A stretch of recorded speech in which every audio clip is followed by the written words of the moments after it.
Last class हम लोग chapter 5 start किए थे, ठीक है। चैप्टर 5 में हम लोग ई बिजनेस रिस्क का सिर्फ ना ई बिजनेस का जो रिस्क था उसका सिर्फ हेडिंग्स पढ़े थे, आज उसको डिटेल्स में पढ़ेंगे, ठीक है। जैसे क्या क्या था, पहला मेरा क्या है ट्रांजैक्शन रिस्क, तो देख लो पहला मेरा क्या है ट्रांजैक्शन रिस्क, ठीक है। तो मान के चलो अगर हम ई मोड्स ऑफ बिजनेस मतलब दल ऑनलाइन बिजनेस का ही बातचीत चल रहा है, ठीक है, ऑनलाइन बिजनेस का ही बात हो रहा है। ऑनलाइन बिजनेस में ट्रांजैक्शन का क्या क्या रिस्क हो सकता है। अगर तुम कुछ बिजनेस ऑनलाइन कर रहे हो, सेल परचेसिंग जो तुम क्या कर रहे हो ऑनलाइन कर रहे हो, तो तुम्हारा क्या क्या ट्रांजैक्शंस में रिस्क हो सकता है। डिफ़ॉल्ट ऑन डिलीवरी, तो डिलीवरी ना डिफ़ॉल्ट हो सकता है। मान चलो क्या क्या होता है, कभी कोई हम मंगाते कुछ और है आ कुछ और जाता है, ये तो चलो नहीं भी होता है, पर एक चीज़ जो होता है कॉमन होता है डिलीवरी में डिफ़ॉल्ट का, डैमेज प्रोडक्ट आ जाता है, ठीक है। जैसा हम देखते हैं वैसा नहीं निकलता है, कुछ डैमेज होता है, कुछ कटा फटा रहता है, क्वालिटी ख़राब रहता है, ठीक है। तो एक ये मेरा रिस्क रहता है कि मान के चलो हम मंगा रहे हैं ऑनलाइन डिलीवरी में कुछ, या तो हमको डिलीवरी देना था कुछ और दिया ही नहीं, या तो आया ही नहीं। अब बहुत सारे तो कुछ तो जेन्युइन ऐप है हम लोग का, फ्लिपकार्ट, अमेजोन, मिंत्रा वगैरह सबसे रिस्क नहीं है। बहुत सारा ऐसा ऐप है जो ऑनलाइन ट्रस्टेड नहीं है, तुम ऑर्डर कर दिया डिलीवरी में डिफ़ॉल्ट हो गया, डैमेज दे दिया, क्वालिटी ख़राब दे दिया, ठीक है। फोटो में तो बहुत अच्छा से दिखाते हैं, ठीक है। तो ऐसा हो सकता है ऑनलाइन में, ये रिस्क है। डिलीवरी में डिफ़ॉल्ट हो सकता है। Default on order taking and giving, तो ये भी हो सकता है। कितना बार होता है ना, तुमको लगता है तुम ऑर्डर दे दिए, ठीक है, और ऑनलाइन कुछ सर्वर का प्रॉब्लम वैसे ना वहाँ पे ऑर्डर अभी तक प्लेस नहीं हुआ, ठीक है। या तो कितना बार ऐसा होता है ना कि वो लोग दिखा देता है डिलीवर हो गया पर प्रोडक्ट अभी तक आया नहीं। जैसे हाल फिलहाल मेरे साथ जस्ट हुआ कि एक तो मेरा कल प्रोडक्ट आना था तो कल नहीं आया, ठीक है, तो दिखा रहा डिलीवर हो चुका है और आज आ करके दे करके गया, तो ये सब भी हो सकता है, ठीक है।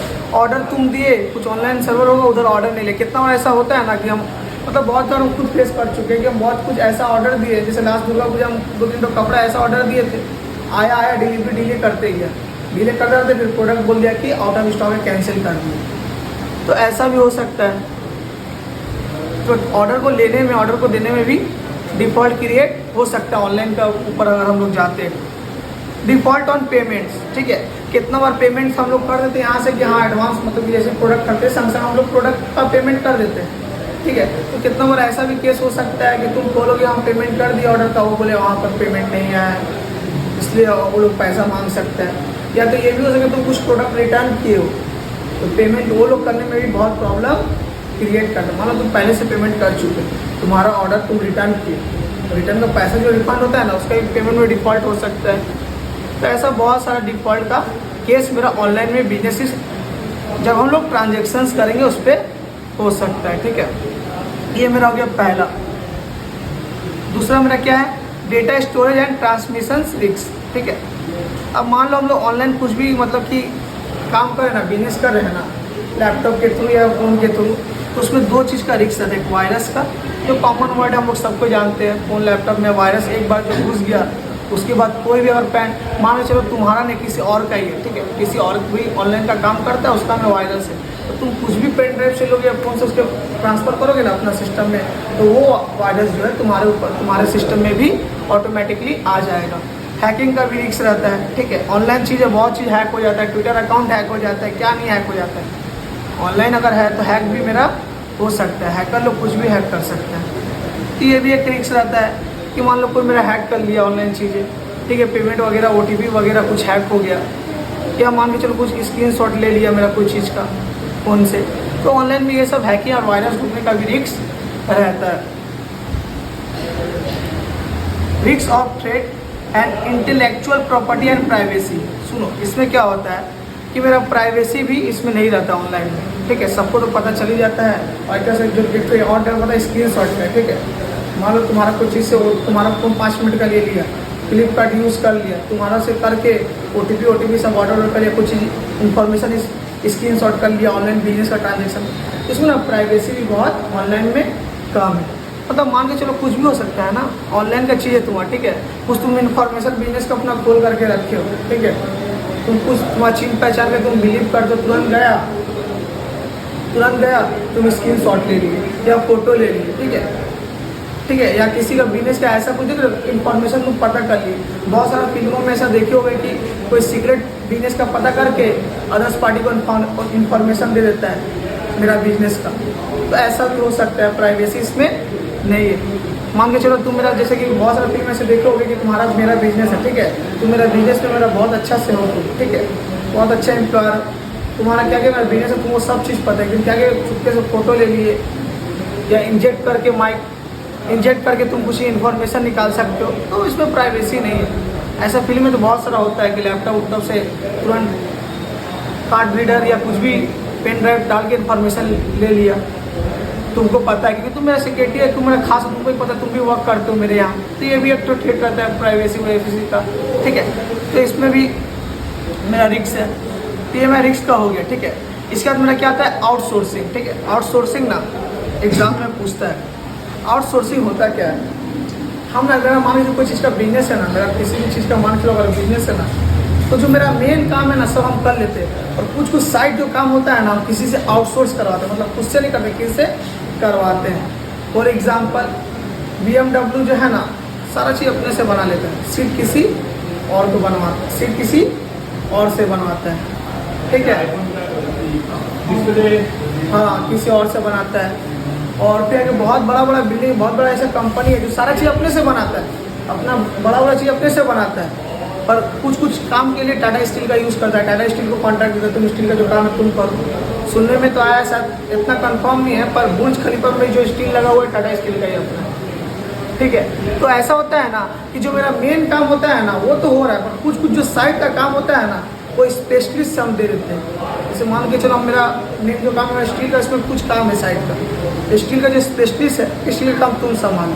और क्यों बोलो तो तुम्हारा जिसको हम दे रहे हैं ना संभालने, उसका काम ही स्टील का है, उसका काम ही वही साइड वाला काम का है, उसका मेरा कॉस्ट भी कम पड़ेगा, क्योंकि जो चीज़ का जिस चीज़ का जो काम करता है उस चीज़ का कॉस्ट कम रखता है, ठीक है। तो हम खुद से ना करके वो चीज़ किसी को और को दे देते हैं, ठीक है।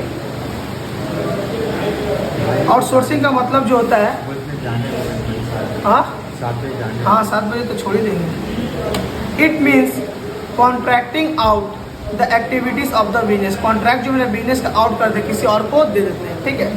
अब कैसा चीज़ किसी और को देते हैं, generally non core activity are outsource.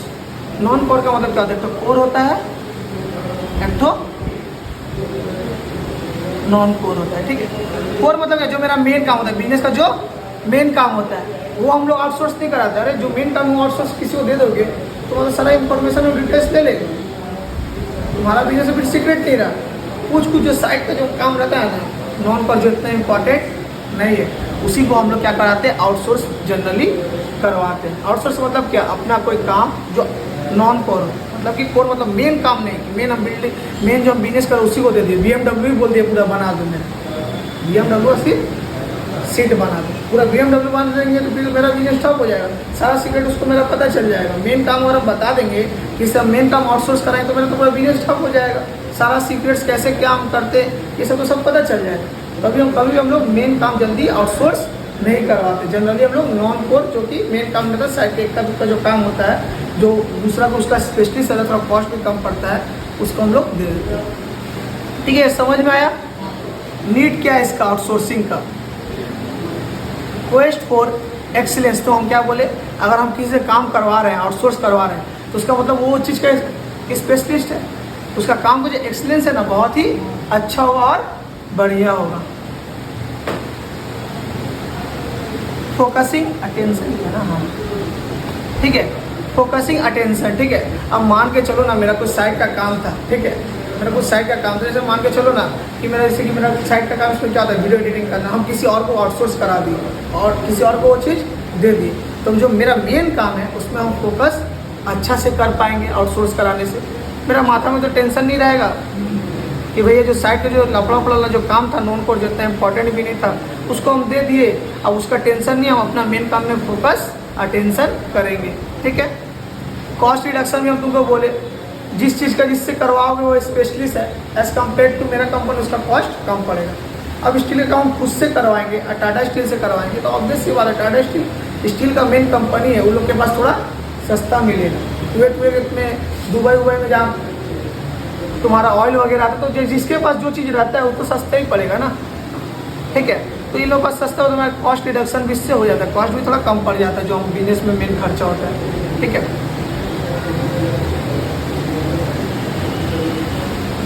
ठीक है, चैप्टर 5 मेरा हो गया। ये ना क्लास करके जाओ, 5 मिनट रुको, 5 मिनट तुम्हारा देरी नहीं होगी, क्लास भी नहीं करो फिर इधर भी क्यों भागने का नहीं, 5 मिनट रुको, ठीक है। चैप्टर 5 में बस इतना कर लोगे हो जाएगा, क्योंकि चैप्टर 5 और चैप्टर 6 बड़ा चैप्टर है भी नहीं, बहुत छोटा सा चैप्टर है। तो चैप्टर 6 जो आज स्टार्ट हम लोग करेंगे, नेक्स्ट क्लास में चैप्टर 6 खत्म होके चैप्टर 7 में हम लोग चले भी जाएंगे, ठीक है। चैप्टर का नाम क्या है? Social responsibilities of business and business ethics, ठीक है। पहले हम लोग ये पढ़ेंगे, उसके बाद हम लोग नेक्स्ट क्लास में ये अलग ही पढ़ लेंगे, ठीक है। सोशल रिस्पॉन्सिबिलिटी ऑफ बिजनेस मतलब है क्या? हम लोग ने जो सोसाइटी में बिजनेस कर रहे हैं ना, जो सोसाइटी में बिजनेस कर रहे हैं ना, समाज के प्रति, सोसाइटी के प्रति एक बिजनेस का क्या क्या रिस्पॉन्सिबिलिटी बनता है, वही मेरा इस चैप्टर में पढ़ना है, ठीक है। हम बिजनेस कर रहे हैं, इसके लिए कर रहे हैं, सोसाइटी के अगल बगल भी अराउंड ही कर रहे हैं, ठीक है। तो सोसाइटी का लिए एक बिजनेसमैन का तुम लोग के लिए मेरा क्या क्या रिस्पॉन्सिबिलिटी बनता है एज अ बिजनेसमैन सोसाइटी के लिए, वही हम लोग को social responsibility of business. Social responsibility मतलब क्या? सोशल में समाज के प्रति मेरा क्या रिस्पॉन्सिबिलिटी बन रहा है एक बिजनेस का, वही हमको इस चैप्टर में पढ़ना है,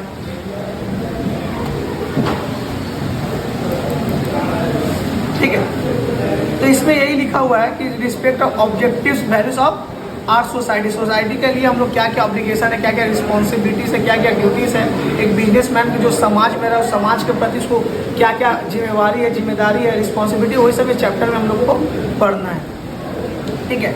टाइप्स क्या क्या आता है? Economic, legal, ethical and discretionary, ठीक है।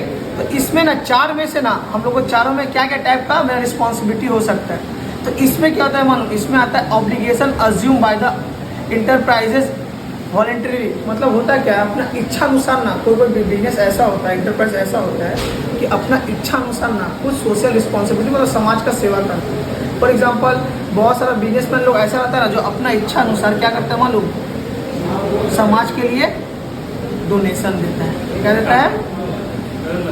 रतन टाटा हो गया, अंबानी हो गया, ये लोग क्या करता है, बहुत सारे लोग हॉस्पिटल वगैरह है, तो ये लोग कर लेना समाज के, देखो ये लोग बहुत बड़ा बिजनेसमैन है, इंडिया से कमाए हैं, ये लोग ना सोसाइटी के प्रति एक रिस्पॉन्सिबिलिटी बनता है, जो सोसाइटी से हम कुछ कमा रहे हैं वो सोसाइटी को कुछ हम सर्व करें, मेरा भी तो कुछ रिस्पॉन्सिबिलिटी बनता है। तो एक तो अपना मन से कोई वॉलंटरी मतलब खुद से भी कोई मतलब कि मांगा नहीं गया, खुद से तुम डोनेशन दे सकते, कोई फोर्स नहीं है, वॉलंटरी मतलब अपना इच्छा अनुसार तुम कुछ डोनेशन वगैरह दे सकते हो।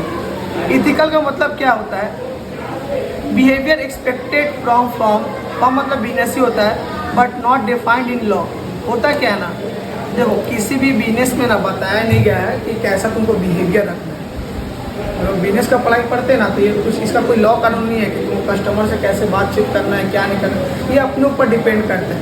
पर एज अ बिजनेस मैन हम लोग का सोशल रिस्पॉन्सिबिलिटी क्या बनता है कि जितना मैं सोसाइटी उससे अच्छा बिहेवियर रखे, अच्छा से बातचीत करे, जितना मेरे एम्प्लॉयज़ मेरे अंडर में काम करे उनका रिस्पेक्ट करे, ठीक है। तो एग्जाम्पल में भी वही दिया हुआ है। लॉ में बोला ना, डिफाइन नहीं किया लॉ कानून में कैसे बात करना है, क्या करना है, ये सब लॉ कानून नहीं बताया बिजनेस में, ये ऐसा तो ये वर्ड यूज़ करो, ये तो ये वर्ड यूज़ करो, ऐसा कुछ बिजनेस में बताया गया नहीं है। इसीलिए बहुत सारा बिजनेस में देखते हैं बड़ा बड़ा बिजनेसमैन अगर बात करने का तरीका नहीं रहता है, बहुत बिजनेस चल रहा है पर बात करने का तरीका नहीं, तो हम लोग के ऊपर डिपेंड करता है। पर एज अ बिजनेस में हम लोग समाज के ऊपर सोशल रिस्पॉन्सिबिलिटी क्या पड़ता है कि हम लोग बिहेवियर अच्छा रखें उन लोग से।